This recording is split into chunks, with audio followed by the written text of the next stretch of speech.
Bonjour et bienvenue chez Alformers dans cette vidéo où l'on va pouvoir discuter des attaques de type DHCP Starvation. Effectivement, cela représente des attaques ou parmi les attaques les plus présentes au sein des organismes qui ont des conséquences qui sont assez catastrophiques, mais c'est des attaques qui sont quand même très faciles à arrêter comme on va pouvoir le découvrir ensemble. Mais tout d'abord, le plan de la présentation est le suivant. Donc, tout d'abord, nous allons commencer par discuter un petit peu du service DHCP, suivi par l'attaque DHCP Starvation, et enfin par un lab, où on finira notre présentation par un lab, où l'on va pouvoir exploiter tout ça, donc en pratique. Mais tout d'abord, rappelons un petit peu le concept du service DHCP. Donc, ce dernier est destiné donc, au sein des réseaux informatique afin de pouvoir fournir aux différents hôtes et ressources au sein du système d'information ou du réseau informatique une adresse IP afin que les différentes ressources au sein du SI puissent communiquer et échanger avec ce dernier. Donc c'est l'une des premières choses que va pouvoir faire un hôte en arrivant sur un réseau. Donc tout d'abord, l'hôte va pouvoir envoyer en broadcast une requête de type DHCP Discovery. Donc à partir de là, il va recevoir ce qu'on appelle des DHCP offers ou des offres DHCP. Donc on répond donc bien sûr à la requête qui a été envoyée au début. Donc on répond à cette requête, les différents serveurs, donc il peut y en avoir un ou plusieurs, donc au sein du réseau, vont émettre une réponse proposant à l'hôte ou la ressource, pour être plus général, une IP ainsi que des informations de base concernant la configuration réseau, telles que la passerelle ou encore le masque. Le but donc alors est de rendre l'hôte apte à communiquer au sein du réseau. À partir de là, donc la machine du client va pouvoir envoyer ce qu'on appelle une requête DHCP. C'est-à-dire que là, l'hôte va sélectionner une des offres qu'il a reçues, soit ça dépendra après. Si on en a reçu une, il va y en avoir qu'une. Si on en a reçu plusieurs, il va donc faire le choix. Donc à partir de là, donc comme on a dit, l'hôte va sélectionner donc une offre reçue et va en informer le serveur DHCP concerné. Donc à partir de là, l'hôte demande au serveur DHCP la validation de l'adresse IP qu'il a pu recevoir. Et à partir de là, tout simplement, le DHCP ACK est envoyé, ou un paquet d'acquittement DHCP ACK, donc l'ACK pour l'acquittement, va pouvoir être envoyé du serveur vers le client. C'est tout simplement un paquet qui va pouvoir valider l'adresse IP qu'a choisi le client et envoyer donc les dernières informations de configuration à l'hôte s'il y en a, c'est-à-dire passerelle, DNS et compagnie, comme vous pouvez le voir au sein du niveau ou au sein du schéma suivant. Donc, qu'est-ce que maintenant l'attaque DHCP Starvation? Donc, c'est vraiment très très simple. Donc en attendant une validation du client, donc via une DHCP request, le ou les serveurs DHCP ayant émis des offres DHCP offer considèrent que l'IP ne peut être prise par une autre machine. Donc on va donc mettre cette IP proposée en réserve pour ne pas qu'elle soit de nouveau proposée à une autre machine. Il serait donc en effet dangereux qu'une IP en attente de validation soit également proposée à un autre hôte et donc deux acceptations de la même adresse IP pourraient alors se faire amenant à un conflit d'adresse IP. Donc, comme vous l'aurez compris, le but de l'attaque de type DHCP Starvation va tout simplement nous permettre d'effectuer une attaque de type déni de service sur le serveur DHCP, ayant pour objectif principal de pouvoir demander toute une plage d'adresses IP sur une très courte période. Donc à partir de là, le serveur DHCP va proposer toutes les adresses, c'est-à-dire 254 adresses IP donc valables. Et donc si un client légitime arrive sur le réseau à ce moment-là, donc il ne pourra avoir d'IP car le serveur DHCP aura octroyé toutes ces dernières. À savoir que au niveau du terme en lui-même, c'est assez explicite, donc précisément au niveau de Starvation qui veut dire tout simplement famine. Allons découvrir tout ça ensemble et en pratique. Donc la première des choses, c'est d'abord rajouter notre machine Kali Linux. Pour la rajouter, donc tout simplement, on va glisser le petit cloud ici. Donc voilà, donc là je vais le renommer rapidement. Donc Kali Linux, comme qui suit, et je vais lui changer son interface. Donc c'était change symbol, voilà. Et je vais mettre un petit truc genre computer comme ça. Voilà. Kali Linux. On va essayer de faire un petit peu beau quand même. Voilà.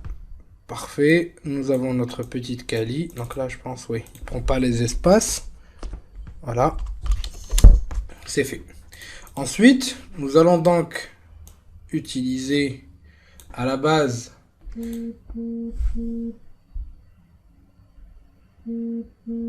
ensuite, nous rajoutons notre routeur. Donc, où est-ce que je l'ai mis? Donc, à la base, c'était... Non, c'était pas ici, c'était là plutôt. Donc, c'est 7200, parfait. Donc, c'est lui qui va jouer le rôle de notre serveur DHCP. Donc, DHCP serveur. Voilà. Et entre ces deux-là, on va mettre un switch de niveau 2. Donc vous le rajoutez comme effectivement on l'a vu au niveau de la première vidéo de mise en place du lab. Donc Ethernet 2. Donc là en fait il faut juste aller vers la config pour rajouter donc des slots. Donc là on a 2 adaptateurs, je vais en mettre 3. Donc là je vais juste fermer ça. Donc on avait déjà ce lien. Ensuite je vais vers configure et je rajoute les cartes réseau. Donc je vais en mettre 3 adaptateurs. Voilà. Et je colle le tout. Voilà. Et ici le 1 avec le 0. Donc à partir de là, nous avons notre architecture de base. Donc on va pouvoir utiliser. Et bien sûr, donc sans oublier en fait, bien sûr que au niveau donc de notre cloud, il faudra bien faire attention à cliquer sur Show Special Interfaces, donc au niveau des propriétés du nœud, et de choisir VMnet 8 pour la rajouter. Donc dans mon cas, VMnet 8 est relative au réseau NAT sur lequel va être connecté donc ma Kali Linux. Donc là, je vais juste le refaire. Donc là, ça a été supprimé, donc c'est pas un problème. Donc rapidement, voilà, configure. Show Special Interfaces, VMnet 8, Add. Vous pouvez dès lors supprimer les autres ou bien les laisser, c'est pas un souci. Donc change symbole, computer et voilà, Kali Linux. Parfait. Et on colle le VMnet 8 à notre switch. Et à partir de là, on est bon. Donc on va continuer notre config en allumant déjà les différents périphériques. Donc la première des choses qu'on va pouvoir effectuer est de configurer notre serveur DHCP qui est en fait notre routeur à la base. Donc pour que ça fasse un petit peu plus sympa au niveau du schéma, donc je vais juste changer le symbole. Voilà. C'est parfait. Et je reprends ma console. Donc tout d'abord, nous devons configurer donc notre machine, c'est-à-dire notre routeur, donc notre serveur DHCP entre autres, à ce qu'il puisse jouer le rôle d'un serveur DHCP en lui octroyant tout d'abord donc une adresse IP et ensuite en configurant le service DHCP dessus. Donc à partir de là, donc on va rentrer en mode configuration, donc avec le mode conft et bien sûr on va commencer par la configuration de l'adresse IP de notre périphérique. Donc pour trouver exactement donc les interfaces qui sont connectées, au cas où vous oubliez trop comme moi, donc vous cliquez juste sur l'icône ici et vous verrez en fait, comme vous pouvez le voir déjà sur l'image, donc les différentes interfaces qui sont connectées entre eux. Donc là je vais reprendre directement, donc là je suis en mode conft, donc en configuration, donc, et je vais me connecter à l'interface où je vais configurer l'interface Fast Ethernet 00. Vous voyez, c'est effectivement ça. Donc je vais lui octroyer une adresse IP appartenant au même sous-réseau qui est le 18. Allez, je vais lui donner 111 et comme masque 255.255.255.0. Et ensuite, je vais donc tout simplement allumer cette interface. Donc là, on va sortir ensuite du mode de configuration ou du mode de configuration de l'interface. Donc ensuite, je vais vers ma Kali. Tout d'abord, je vérifie si les deux machines font partie du même réseau. Oups. If config, oui, parfait. Et je vais essayer de pinguer mon routeur, tout simplement. Voilà, mon serveur DHCP, soi-disant. Donc le routeur qui va jouer le rôle d'un serveur DHCP. Donc c'est parfait. On y arrive. Donc maintenant, on va pouvoir configurer tout simplement le service DHCP en lui-même. Donc c'est-à-dire que là, toujours en mode configuration, je vais donc entrer dans le mode de configuration du DHCP. Donc je vais essayer d'exclure l'adresse de la passerelle. Donc avec la commande DHCP exclude address, donc 192.168.18.2. Voilà, je vais aussi exclure la 18.1 et la 18.255. Et à partir de là, je vais créer un pool que je vais nommer, donc pool que je vais nommer par exemple Alform. Et je vais lui spécifier le range d'adresse IP qu'il devra octroyer, c'est-à-dire toutes les adresses IP qui vont pouvoir, ou disons l'espace, le range ou les différentes adresses qui peuvent être octroyées, si vous préférez. Donc ça va être le réseau 18.0, toujours masque 24, et on va spécifier l'adresse donc de notre passerelle .18.2. Ensuite, on va sortir de tous ces éléments et on va commencer notre manipulation. Donc à la base, si on essaie de voir donc notre table DHCP avant l'attaque, donc avec la commande IP DHCP binding, donc c'est bien ici, oui, donc IP DHCP, donc pourquoi ça passe pas? Donc IP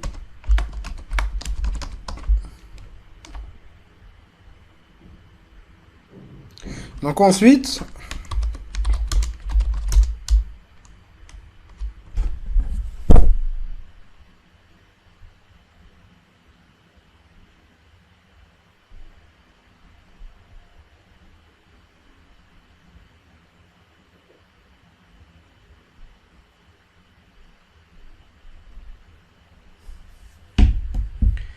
donc à partir de là, si on essaie de voir notre table DHCP comme qui suit, donc nous allons pouvoir trouver que la machine n'a octroyé ou le serveur DHCP n'a octroyé aucune adresse IP à aucun des clients.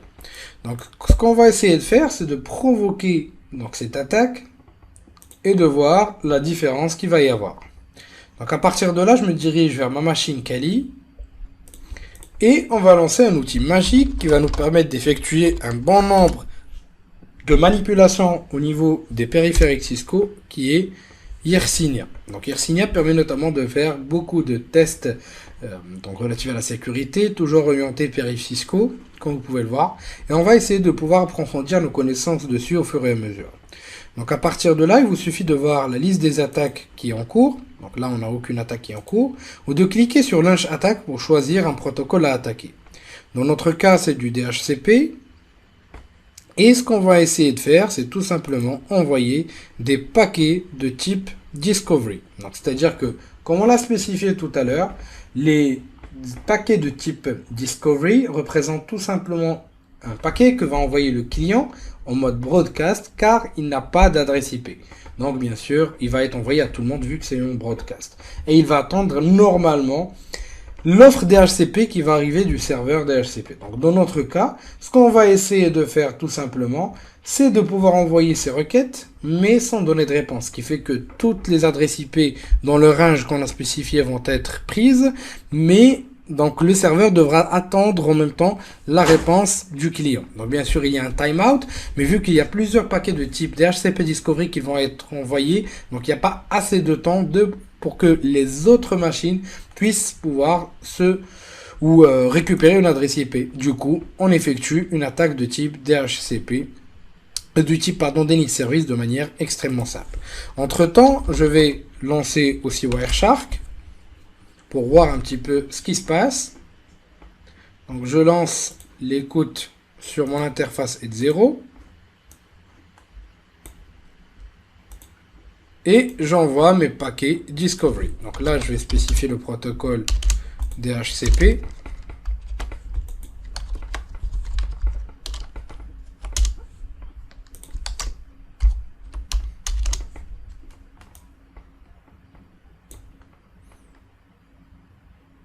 Et ensuite, on va pouvoir lancer notre attaque, comme vous pouvez le voir. Donc là, on a tous les paquets qui vont pouvoir être envoyés, des paquets Discovery, comme vous pouvez le voir en broadcast. Et vous pouvez aussi les visualiser sous Wireshark, comme vous pouvez le voir ici. Hop, nous avons donc tous les paquets qui vont transiter, qui peuvent s'afficher, comme vous pouvez le voir, en mode broadcast, donc à destination du serveur DHCP, ou à toutes les machines, pardon. C'est-à-dire que là, à chaque fois qu'on aura un serveur DHCP, toutes ces adresses se verront, donc tout simplement, octroyées, et du coup, ce dernier ne pourra donc plus offrir d'adresse IP aux autres clients, et en conséquence, aucune machine ne pourra se connecter au réseau. Donc là, je vais arrêter quand même l'attaque, ou je vais la laisser rapidement, c'est pas grave, pour pouvoir venir ici et faire un petit DHCP binding. Et regardez, en fait, comme vous pouvez le voir, toutes les adresses sont prises, et donc là, aucune machine ne pourra se connecter au réseau.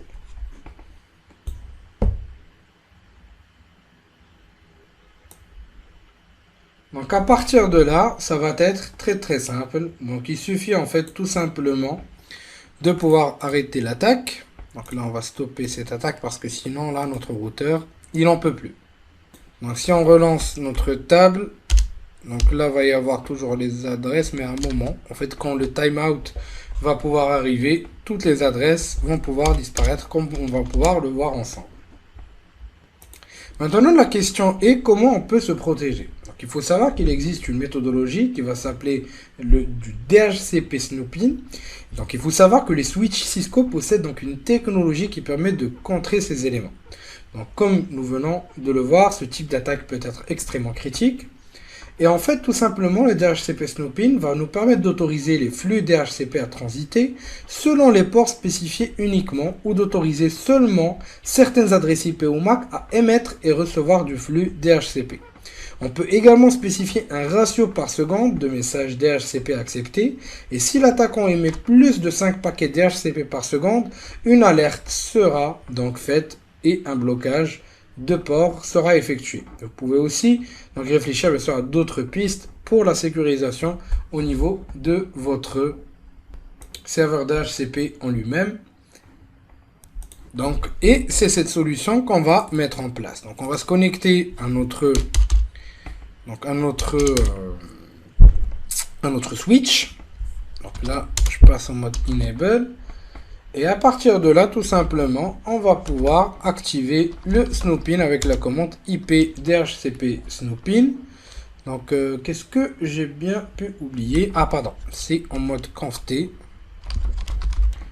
Voilà, donc IP DHCP snooping.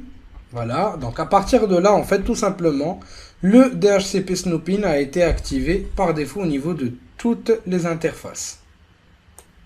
On peut aussi spécifier donc d'activer le snooping sur un VLAN bien spécifique. Donc il suffit d'utiliser VLAN suivi par l'ID du VLAN par exemple. Et vous pouvez donc tout simplement passer en mode confiance, c'est-à-dire en mode trust sur quelques interfaces bien spécifiques avec la commande IP DHCP.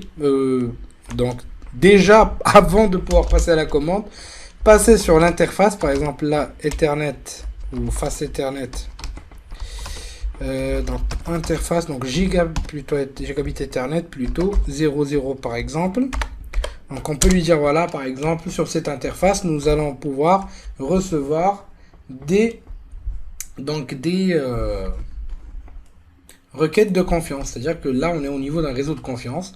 Donc là on peut le faire grâce à la commande IP DHCP snooping et trust. Voilà. Et on peut aussi jouer avec d'autres options, comme limiter le nombre de paquets à recevoir, et ainsi de suite.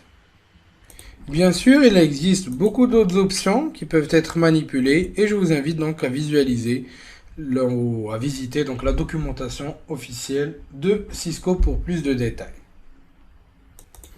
On peut aussi éventuellement passer au contrôle ou à la configuration, donc de manière globale, donc du taux, du nombre de paquets par seconde qui va pouvoir circuler, en utilisant la commande ipdhcp snoopin limit. Voilà, donc déjà, excusez-moi, je dois être au niveau de l'interface.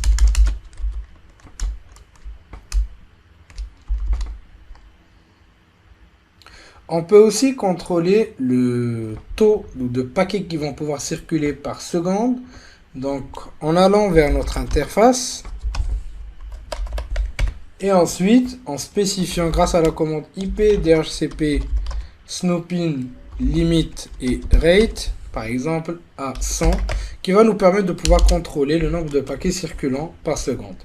Donc là, par exemple, pour voir un petit peu la config qu'on a fait, donc on peut utiliser la commande do show ipdhcp snoopin. Et là, nous avons tous les détails concernant la configuration qu'on a pu effectuer. Et là, comme vous pouvez le voir, c'est une interface de confiance, comme on a pu l'effectuer ensemble, et le taux de paquets par seconde est de 100, donc qui est déjà une première, ou un premier contrôle à effectuer.